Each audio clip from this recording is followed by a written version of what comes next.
eddwaliro lya involvinga police nabaga mugende ku police mufune postmortem kwa teba medical report kuba medical report ekola ku muntu mulamu kati postmortem eba ezula chichi ekiso omuntu kati omwana bamuletso bayafira mu kuba yafira waka wonna we yafira nga afudde mu ddwaliro ne bamugamba mwana golese mufu nabagamba waba mufu mumpe death certificate ntwala omwana wange nziike ne bamugamba ekyo tekisobola kuwa death certificate ku mwana tafiiridde wano eryo ddwaliro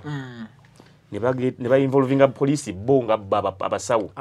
ne balaba kati ne bayita police nebagamba eno kesi mugihandolinge kuba kati ya police omwana gyafiiridde tetumanyi kimusse naye aleeteddwa wano tukeberedde ng'omwana yazze mufu kati awo police weyingiriramu ne bakwata omwana nga tata w'omwana tannaloopa nakuloopa nga tannategeera kuba mubuuziza tata w'omwana yategeera atya nti omwana we afudde kati kwe kutandika communicating anti ali tuli wano tugenze ku police batugeze medical report postmortem okutuwa death certificate balina okusooka confirminga kuki ekiso omwana kati police wekizuulira kubiriwo nti omwana yanyigibwa nabanga amawugwe tegakyasobola kusindika oxygen ku mutwe ku bwongo n'omutima ne gusirika n'afa nti omwana yanyigibwa nabanga amawugwe tegakyasobola era ye postmortem eriwo bazikola kuba bange bakola emirundi 3 postmortem reports mirundi 3 mu malwali agenjawulo nga bonna bafindinga kintu kyekimu kati mukudde kati zezo arrest zakolebwa nekizibu kizuuse bano bagamba omwana yagudde postmortem ekoleddwa eraga omwana oxygen yabadde takyarichinga kati bote bajja kugamba nti amawugwe gwasize balina tamuzi zaabwe z'abasawo era ne baba mugenze mu kooti baleeta omukugu mu bitundu ebyo vitals nannyonnyola kiva ku ki n'agamba ye ne Chris balina abaana 3 abalala si babe naye akimanyi ne mubuuza bulijjo akimanyi nti abaana alina 3 si bataano kitegeera era ansa yete ebadde tematiza kuba kati lwempubuuliza nongamba singa abadde akimanyi nti abaana 3 bali ababiri ate lwatwala baki ku DNA aba atwala baki nga akimanyi si babe era nkwatako bano bemmanyi nti ono kanagali noli n'omunkusere tugende nkonfirming lwaki ne bali ate aba abatwala awakabyewo a'udhu billahi minash shaitani rajim bismillahir rahmanir rahim assalamu alaykum wa rahmatullahi ta'ala wa barakatuh nze Ajikasimuruzi musomi weddwa nkola ku misango bula ly'abaana gwayalimu okuzaala abonaabona anoonyeza obufumbo n'obutambula bw'emirundi gyonna akaabya obwavu atalina mulimu ebizibu eby'amaka eby'emmaali omukisa yagenda e Bulaayi okukola toyina mirembe toyina mirimu sangibwa Bujookulu Mityana Road osobola okukuba ku nnamba ezo ali ewala osobola oyita ku WhatsApp ku nnamba zange ezo z'olaba ku screen yo. Once again mbalamusaako ne mbabuuzaako still nkwaniriza buterevu ku Mukutu Viki exclusive yonna gy'osinzidde okubeera nga otulaba okosaako okuba ng'otuwuliriza mu bitundu byonna ebikola eggwanga Uganda ne bweru waalyo ku miriraano egy'enjawulo gy'osinzidde n'abali emitala w'amayanja ekyo kye mukola ky'amaanyi nnyo nnyini ddala. Nze Viki nsinzira wano ku Mukutu Viki exclusive bwe ntyo ne mbanga ate mulungula n'okutuusaako ensonga ez'enjawulo ezifa mu ggwanga lyo ate oba oli awo n'ozimanyaako mu mbeera gye zitambulamu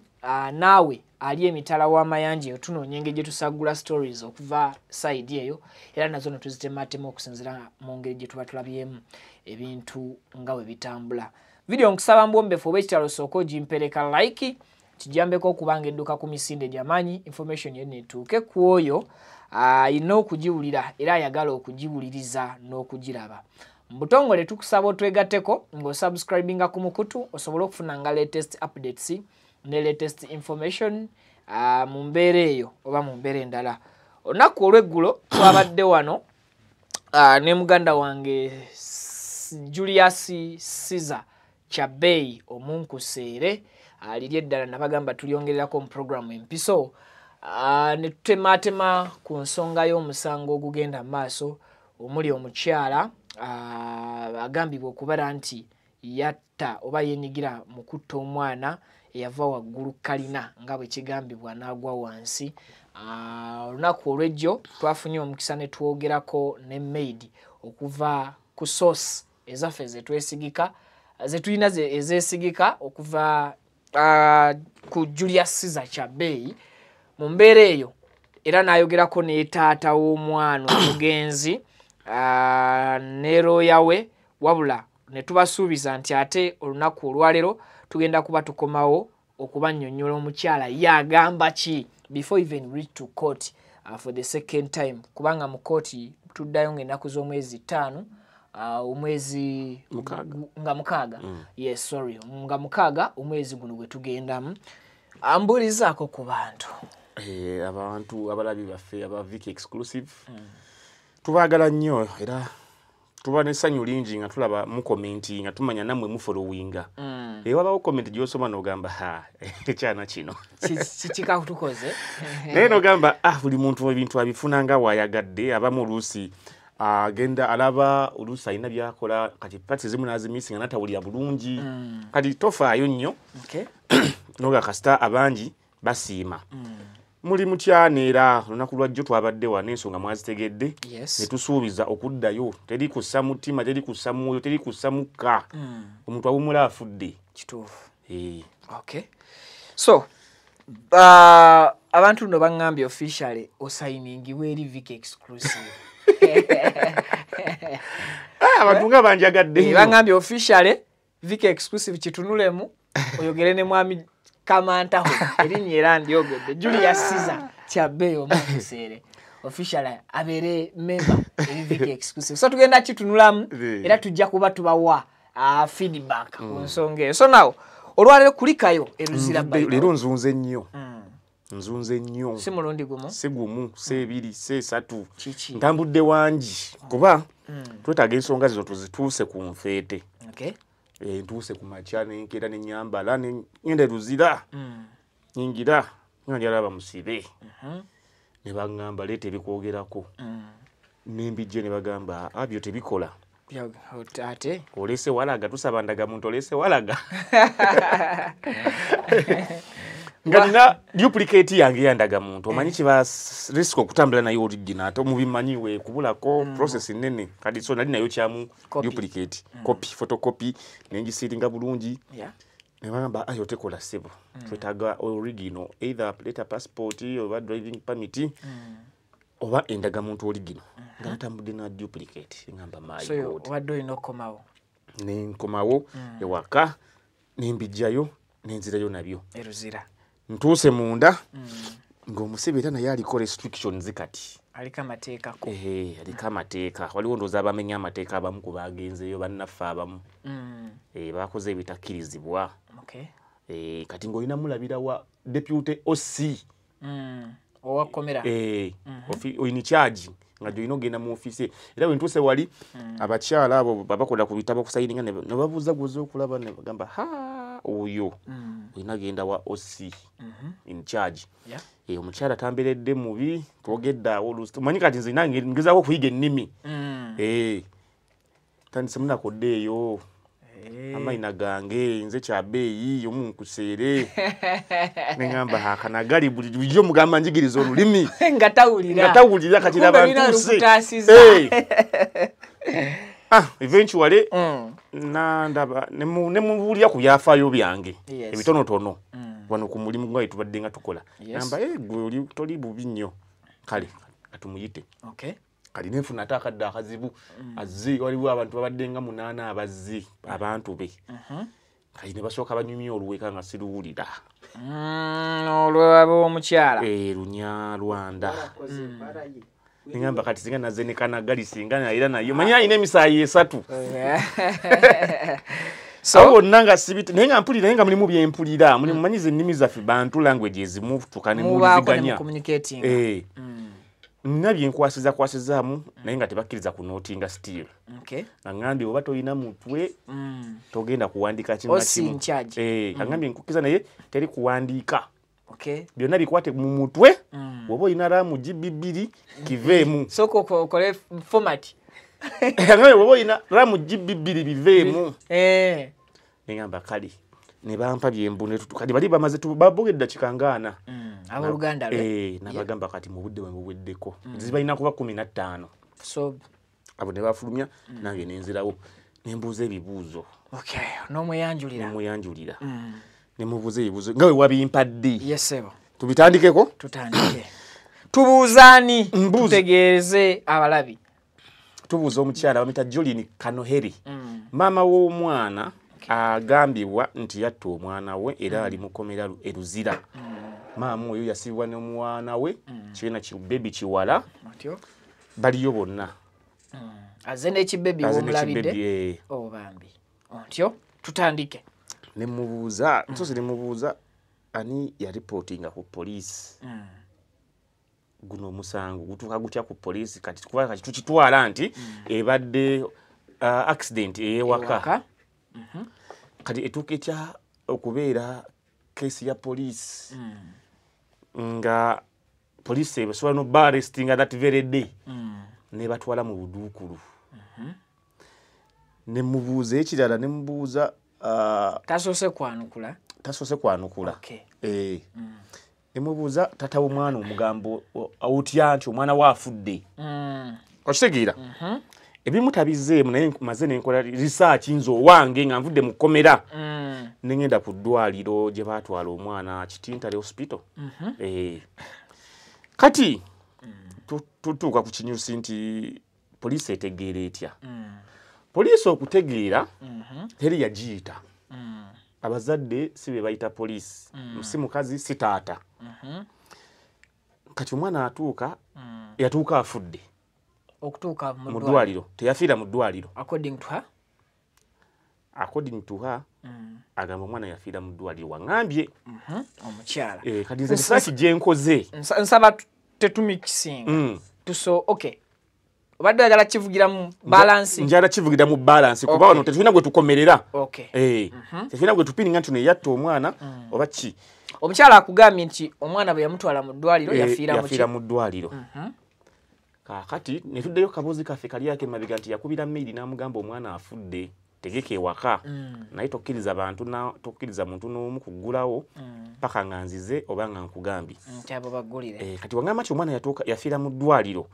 ngenda kuvuga fast forward tugendagenda mu maaso naye mabega kati nze weyakingambye ekyo nengenda ne verifying nga nvuddeyo nengenda ku ddwaliro lyaŋŋambye naŋŋamba ne baŋŋamba beddwaliro ne baŋŋamba babadde basoso nabo okuzeesaama ne baŋŋamba muli bamuli mugenda kunoona bizinensi yaffe ne mugamba no ffe tunoonya kituufu kuba this is a murder case ne baŋŋamba omwana yajja mufu nga mufu bamutwako nga mufu agenda oyingira eddwaliro nga mufu abasawo baŋŋambye ne baŋŋamba omukazi wamala n'atugamba tumuwe death certificate agenda aziika omwana immediately ne bamugamba tetusobola kuwa death certificate nga tetumanyi kisse mwana ne bamugoba in fact tebamugoba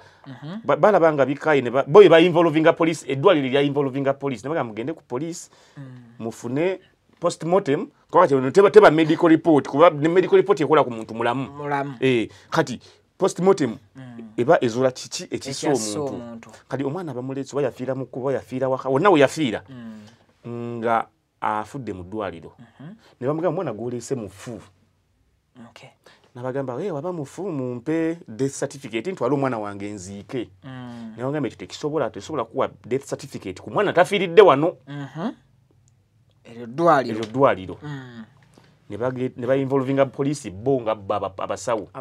ne bagamba kati ne bayita poliisi ne bagamba eno kesi mugihandolinge kuba kati ya poliisi omwana gyafiiridde tetumanyi kimusse naye aleeteddwa wano tukebedde ng'omwana yazze mufu kati awo poliisi weyingiriramu ne bakwata omwana nga tata w'omwana tannaloopa nakuloopa nga tannategeera kuba mubuuziza tata w'omwana yategeera atya nti omwana we afudde kati kwe kutandika okucommunicatinga nti aliwa tuli wano tugenze ku poliisi batugeze medical report postmortem okutuwa death certificate balina okusooka confirminga kuki ekissa omwana kati poliisi weekizuulira kubiriwo nti omwana yanyigibwa nabanga amawugwe tegakyasobola kusindika oxygen ku mutwe ku bwongo n'omutima ne gusirika n'afa eyo information bakiyita cardiopulmonary arrest nti omwana yanyigibwa nabanga amawugwe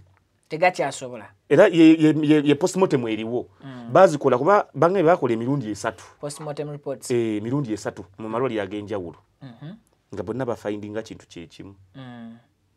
kati mukuddeka kati zezo arrest zakolebwa nekiba kizuuse bano bagamba omwana yagudde postmortem ekoleddwa eraga omwana oxygen yabadde takyarichinga kati bote bajja kugamba nti amawugwe gwasize balina tamuzi zaabwe ez'abasawo era ne baba mugenze mu kooti baleeta omukugu mu bitundu ebyo vitals nannyonnyola kiva ku ki kiva ku kyamawugwe okusirika oba omutima okusirika omuka ne gutasobola kutambula kiva ku kikati bakunnyonnyola kati ze ziri rumaze zaalingawo nti omwana yagwa ku kalina naye ate teyamenyeka okitegeera kati bano abasirikale bagenda okukizuula nga kiekyo ne babuuza omwana yafudde atya kati nga story yeno omwana yagudde ku kalina naye nga bagamba ate yagudde ku kalina ate amawuggwe gastopinga gatya ate omutima okitegeera nga tebitegereka ne bayingira munda okitegeera kati wambuziza ekirala kati awo ebyo bivudde mbasawo mu basawo abasawo still be bakutegeezezza statements eza police be bakuwadde even the side of the police how they handled the case to police ontyo omukyala kati ye omukyala omukyala abadde ayanukula kyani eyalipotinga si mukyala si mwami basawo eddwaliro omwana yatwalibwa ng'afudde ne babasaba death certificate basobola kutambuza mulamu nga toyina ebbaluwa z'eddwaliro babayimiriza mu kkubo biki ne babakwata kati mamu ina okuba n'ebbaluwa evudde mu ddwaliro balo ne bagaana yagamba tesobola kukuwa death certificate ku mwana tafiiridde waffe so kati oyo aba yanukudde n'ekya poliisi yamanye etya naani yawaaba omusango ekibuuzo kyaffe ekirala ne mubuuza bino apart from DNA waliwo ebyobugagga byemukayanira naŋŋamba ekya DNA nti omusajja tayinaki takolanga ku DNA naye ng'ate luli baŋŋambye omusajja yagenda nakola DNA nakakasa nti omusajja kenyini yakwegambidde omukazi ye kenyini yakugamba no DNA omusajja takolanga ku DNA yakolebwa y'abaana ngera akugamba mbu abaana yali akimanyi nti abaana sirabe naye g'oyinza okutwala omwana ataliwo ku DNA ng'ozzeewo kimanyi omukazi azze n'abaana be tutwale empola abategedde story eno nga bagigoberera bwe wayogeddeko n'omwami yakugambye nti abaana yabatwala ku DNA era n'akubulira results engeri gye zaafulumamu nereero ekiriwo omukazi bw'omubuuziza ku nsonga ya DNA akwanukudde atya aŋŋambye abalageyo akapapula kamu aka DNA omusajja waaba yagikola okitegeera kati nze nange muli neneebuuza ne ŋŋamba naye nga bwe batugamba nti omukazi yajja n'abaana omusajja atuuka ate ate bakyusa amannya bafuuke babenga nga ne passport kuliko mannya ge okitegeera abaana abazza obukulu okitegeera bano namuzaalire bano kanagali azze n'abaana be ate bafuuke mbatuuma amanya nga bakuze nga sibamanyi nti omusajja yaŋŋamba nze ndi waddembe okuzaala abaana bange ekyo kikola omukazi kyebakigambye no ze story zibadde ezitambula gwosobola okukiza mukazi wo nti kale genda kewa kanagali mwedikine ekyokomewo noleeta n'abaana naga bakanagali twedikinye kati bano be baana kati gwerabirira n'okikola nga bakigambye oyo omusajja omuzira tannalabika okitegeera yes kati nebuuza ekibuuzo ekirala ne mubuuza kati ate ku kyebintu nagamba kati nze nagula ennyumba yange ey'emutungo nalina emmotoka yange nenjitunda mpenko yangambye alina mpenkoni V8 n'agitunda n'agula ennyumba ye kati omusajja gy'ayagala okutwala n'ettaka lye ngambye yalina 1.5 square mile y'ettaka Nakaseke muli nensooka neneebuuza manyi kati bino ebintu ebimu kati oli asobola okugamba natunda embuzi nengula ekkololo n'omubuuza ekkololo wagula sente mmeka mbuzi kizo osobola okutunda n'ogula ploti y'ekkololo oba otunze embuzi mmeka era ozirundira wa kati wangambye nti natunda V8 n'engula ennyumba emutungo kati omusajja yagala kugitwala agize emmanya ge so kati awo omukazi wano ekintu atandise kiweta kiri kubya property kati ne mubuuza ye konsani ye kyacha abadde kibuzo kyaffe jo DNA any other property issue kati ne mubuuza nangamba nti nagula ennyumba yange natunde emmotoka yange ennyumba eri mutungo nebuuza ploti ye mutungo ennyumba ewedde mutungo yakalina osobola okutunda emmotoka obumotoka V8 ziri mu bukadde bimika V8 osobola okuba kisinzira modo osobola okubeera nga eri mu milioni 10 milioni 2 kisinzira modo ki yes and you can get nekisinzira mutungo okufuna kalina ku milioni 2 kiyinza okuba nga kiyinza okuba kiba tekijja pozi nga yali banka yetunda nahitinga jackpot kizibu neweeba kubanga ne banka ate bwe betunda era esooka kuwa kuddiza nyini sente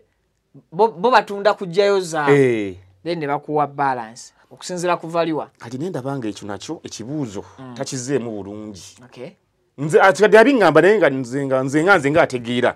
nengamba wano tewagatta tuyinza kugamba nti watunda emmotoka n'ogula ennyumba ewedde emutungo ng'otunze emmotoka enkadde gy'obadde ovuga emutungo ennyumba yakwata munne bujega teri mujega azimba mutungo angambi yatunde emmotoka n'agula ennyumba emutungo ewedde omwami gy'ayagala omwami ayagala nyumba y'omukyala okusinzira ku mukyala bwannyonnyodde ontyo kati nangamba n'ettaka lye ery'enakaseke 1 square miles bannaaye 1.5 square miles square mile ettaka ogimanyi mwe abatulaba ku Vicky njala tubalaga ebintu bino nga square mile y'ettaka mayiro emu kati olaba okuva ekibuye awo ku laawundi n'ogenda paka ku bata namasuba eyebeera mayiro emu kubanga mayiro nze njibalira nnyo mu kilometers kilomita tentono anti kati nze nsinga kibalira nnyo kilometers 3 kumpi mayiro emu kati okuva era ku kibuye era ndi ku kibuye paka enamasuba ku bata mumanyi wali church Freedom City yonna twala tugende kirira awe wali church eri awo ku lukude tero ku flooding amazi ng'enkuba etonye kino kiweteri ng'agenda oba ndejje awo kati okuva ku ekibuye ku laawundi paka awo then n'olukuba kuba ojira okola square okuva awo paka eri then n'okkirira n'oddeeri nyana manozungira wetundu no ogikuba square jukire zonna side zoba zenkana manya ku ekyo kuli abagagga njimanyi omusajja buloka yanambuzaayo n'angamba oli n'ettaka liri square mile emu lwonna olusozi nga bw'olulaba weeruti kati ndowooza omanyi obugazi obuli awo kati square ensonda zonna ziba zenkana eno mayire emu square eno mayire emu ne wano mayire emu ye square mayiro ettaka eryo lirina kaseke liri emu kitundu nno tukwalidde ku ya square mayire emu kati kitegeeza from here up to Zana roughly from Kibuye round about to Zana paka Zana kati nomala n'okuba line equal sides zonna kati ettaka eryo mubuuza sente wali okola mulimu ky'okufuna ettaka eryo kuba kati mulimu ebintu kati nga olina okotsa ku common sense omuntu nga asobola okuaffordinga square mile aba akola mulimu ki kuba kati mwami ye tumumanyi is an ambassador okitegeera alina business zakola mu nsi wano ne wali asobola okuba nti asobola okufuna sente agattagatta baba ne deals bakuba eziri nga teziri irigo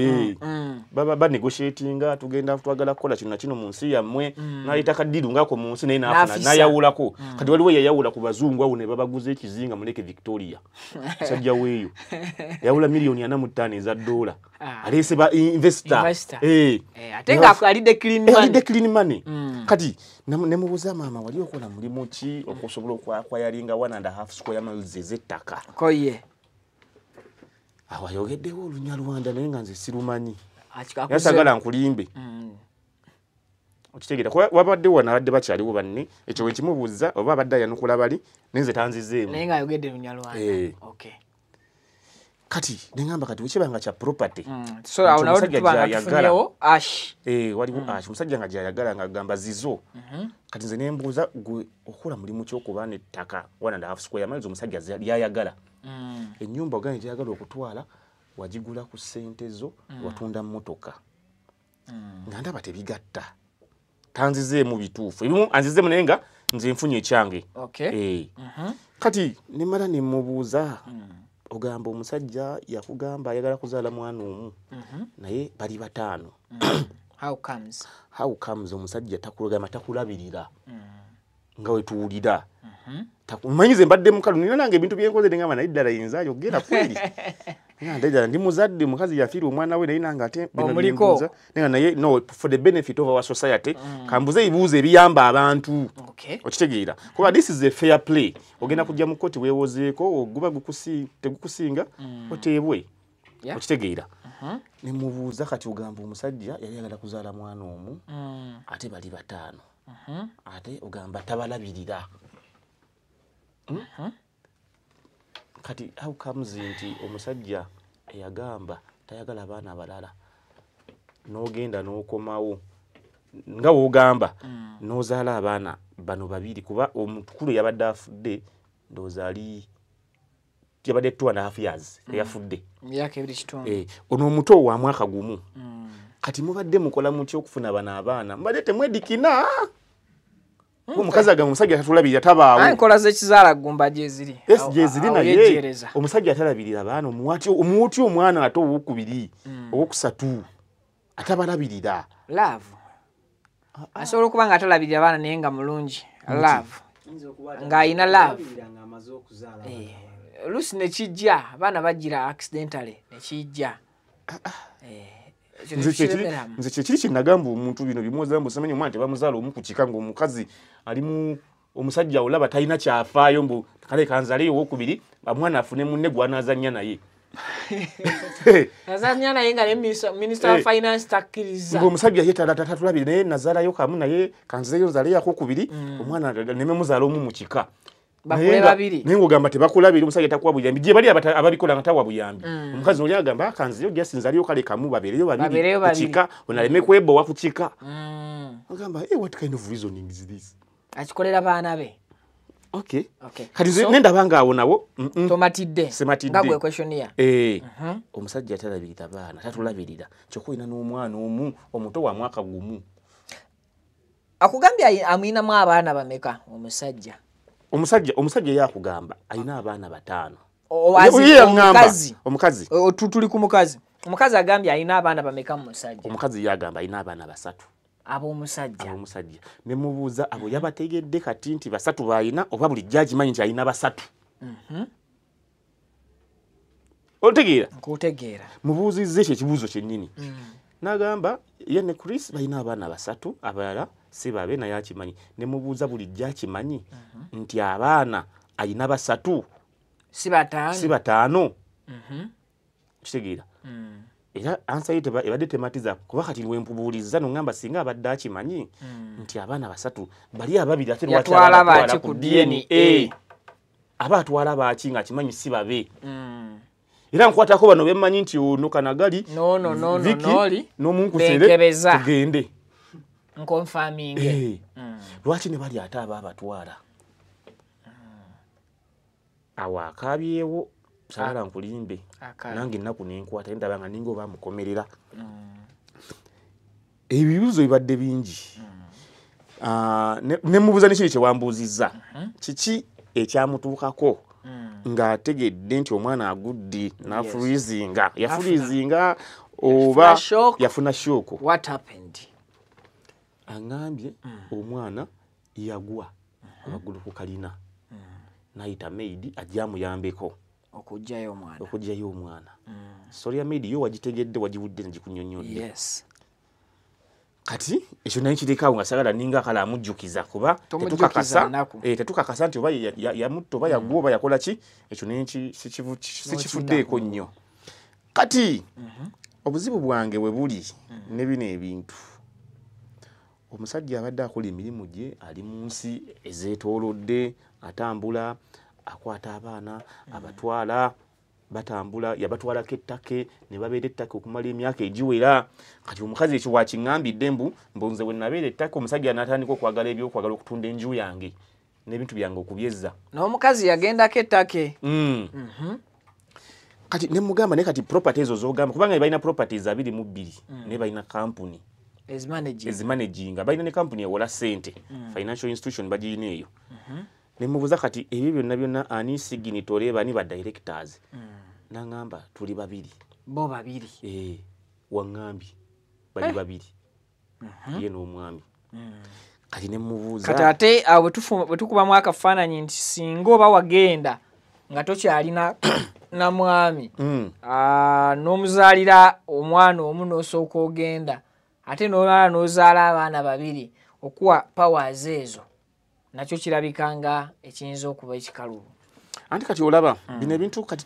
tuleme ku mixinga gundi kesi ya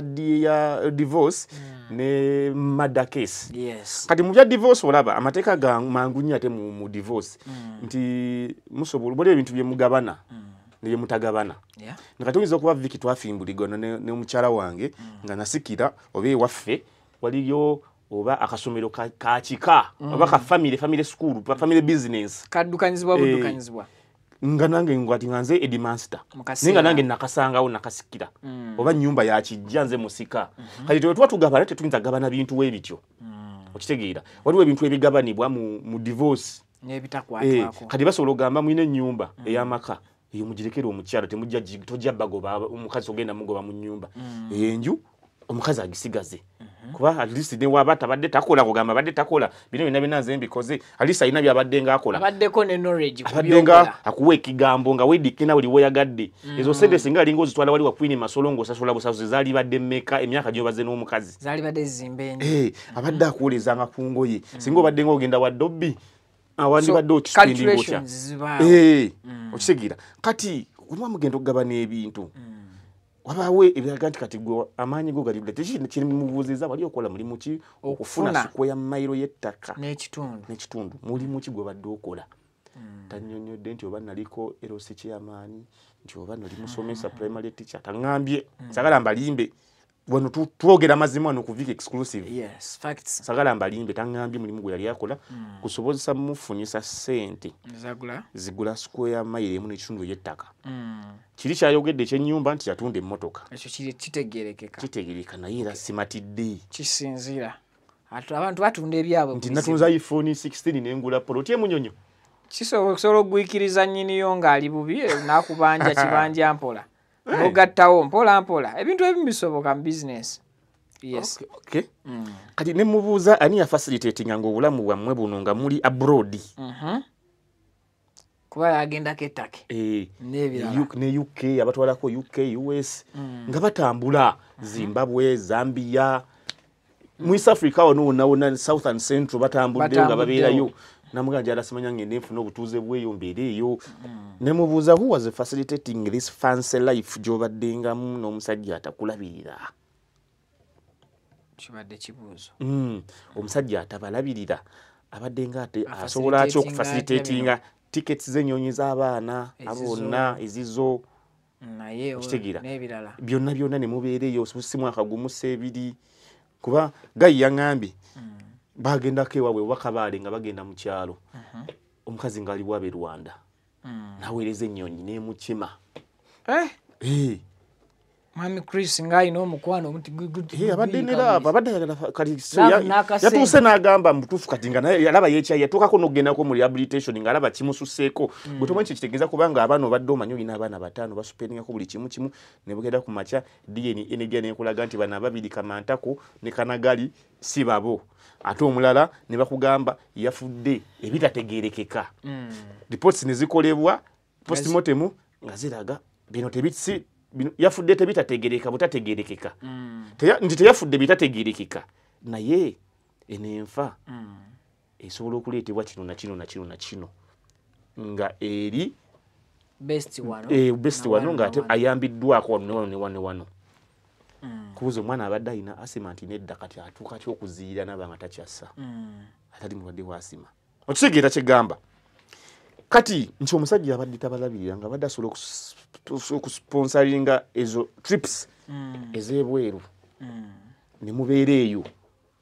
nga musula mu mawoteeri yalina omwana era yagala akasimanya kugenda kusamba ku ttiimu oba yali kanyusipa ezo ez'ettake omusajja yagamba yakwata ssente n'aziwa omukazi omwana agende ku ttiimu asambe yali ya basketball ndowooza oyo omukulu kuba omusozi ne mubuuza ono omwana kati wulira ate kati waliwo wentuuka nga nange mpulikikanga oba ali mu kukomerera omukyala naye nga tesagala mukomerera njala tuzuula amazima njala buli omu afune obwenkanya mubuuzizza omwana ono bali myaka emeka nangamba omukulu is 15 years mbuuza ataddako alina emyaka emeka tyaddako alina 10 years ataddako nangamba addako ali 8 years 8 agenda kuweza 9 8 years 9 kati simubuuziza kirala oba ndabye wenga wenamubuuza agenda kundaba nga ali mu cross examininga kwali nze wembala abalamu wali mutugambye omwana abatugamba bye batugamba bayawukana ne bamala emyaka 7 nga balina first born okitegeera kakati we baba bawukanye emyaka 7 nga tebali bonna kitegeeza bagenda okuddingana nga first born alina emyaka emeka okuva ku 7 okuva ku 7 yagenda alina emeka ekyo nakyo kibuuzo kati tukitwala nti yagenda kale alina kale 2 oba gumu mubalire ku babiri be bazaalira yeri gye yali agenda lindako kiriwo ekiti nze mukasa mubuze ekyemyaka gy'abaana simuzizaako kirala nzirise kuba mbadde mmaze okufuna ansa yange nga nti first born alina emyaka 15 nga mwayawukana n'omala emyaka 7 nga toliiwo naye kitegeeza osobola okudda nga first born alina emyaka 8 n'ozaala ababiri kati ababiri batandikira ku myaka emeka kisoboka mu mbeera eno lindako nange kakwatemu nti singa aba yagenda n'omwana wa mwaka gumu n'amalayo emyaka 7 bw'akomawo omwana aba alina 8 years kati 8 years engeri ekiri nti mba mwakadda buli omu teyeesigangana na munne omukazi asobola okusalawo neyeekuba omutayimbwa oba abasinga ke bayita akaweta neyeekwatamu emyaka gye bwe baseetinga ye n'omusajja n'amanya nti kati nse tolinze najjako omutayimbwa kati webale nnyo kankuwe n'obugalo wasoma yesewo taata kati omwana omukulu waba alina emyaka 10 mukwate peni mwaba wejjere omwana omukulu waba alina emyaka 15 nga mwaya kwe noyita emyaka 7 noddayo n'ozaala addako waba alina 10 kitegeeza asinga ku first born emyaka 5 emyaka 7 wajima tulina musajja katonda wange ontegedde ayinza okubanga tebaddeewo 7 akubalidde gye yaddira mbaka waliwo egy'okwerabamu okwegayirira girodde ne buziba nzawo simubuuzizza kirala ebintu byonna bisoboka girodde nga tozaalira eri egirodde yanze kinveeko kitera kuba kizibu girodde ng'ozaalira eri kitera kuba kizibu kisoboka anyway nakyo kisoboka sigamba nti tetulina gwe tusalira musango neze ungamba nti mwayawukana nga muzadde omwana first born n'emyaka 15 ne wayita emyaka 7 nga tolabagana na musajja bano abaana kati yagamba bano abaana babiri n'abazaala eri kati kitegeeza abaya bazaala eri bandibadde ba myaka emeka kuba mumaze emyaka 7 nga tolina n'ogamba bano ababiri si boona omusajja nabazaala eri nabazaala ebbali kitegeeza biba tebigasse nedda kigatta awe bitagatte wekirina okugattira emyaka ebiri linda kwekirina okugattira woba wagenda n'obeera eri nofuna abaana n'obazaala eri second born yandibadde wa myaka nga 12 ku 13 anti wegambidde nti tebigasse wano ku 10 ne kati second born waba alina emyaka 10 nga togamba mwamala emyaka 7 nga nza awo nagaye nti wano wetagawo obuwongo awo nanti wegambidde nti tebigasse ku myaka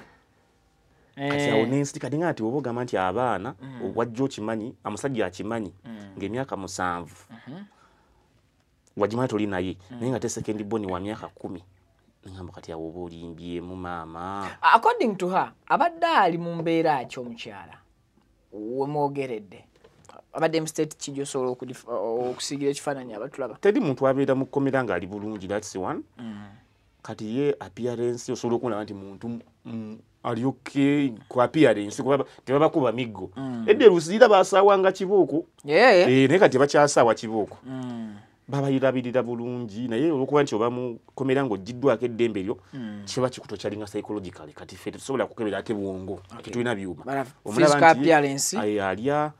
babayita mudduke gwegenda ofuna ebibyo abaana babalabirira omwana bamumulabirirako pampa weeziri babeereri mu maternity. Ayina emboozi yonna gyakuwadde about maid ngimubuuzizzaako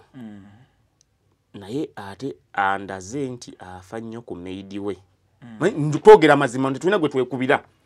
Andaze nti afa nnyo ku maid we kuba sente ze bamulekedde akuteeka emitwalo 6 n'agamba muganda we genda ne maid omutwalireko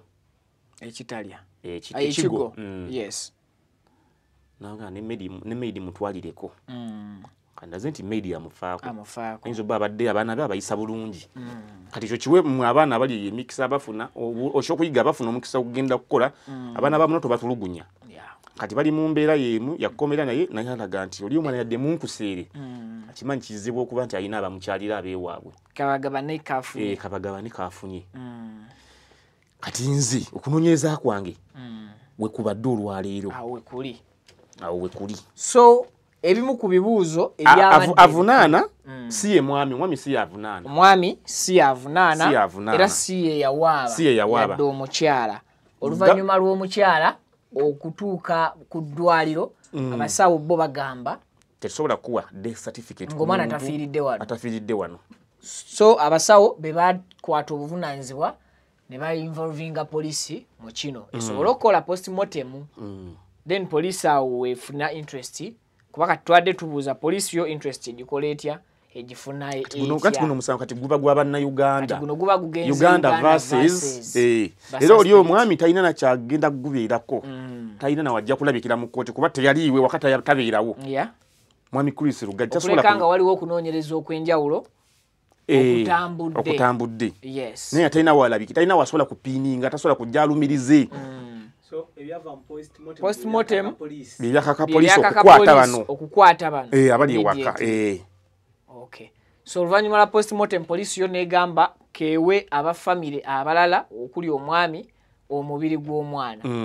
guguziikibwe bano nga bakyali detained. Okay.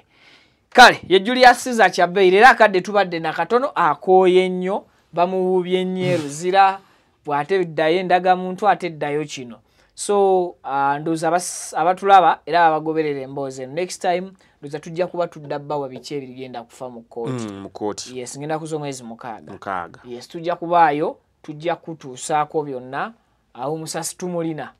ate n'ebibuuzo abiderivalinga bulungi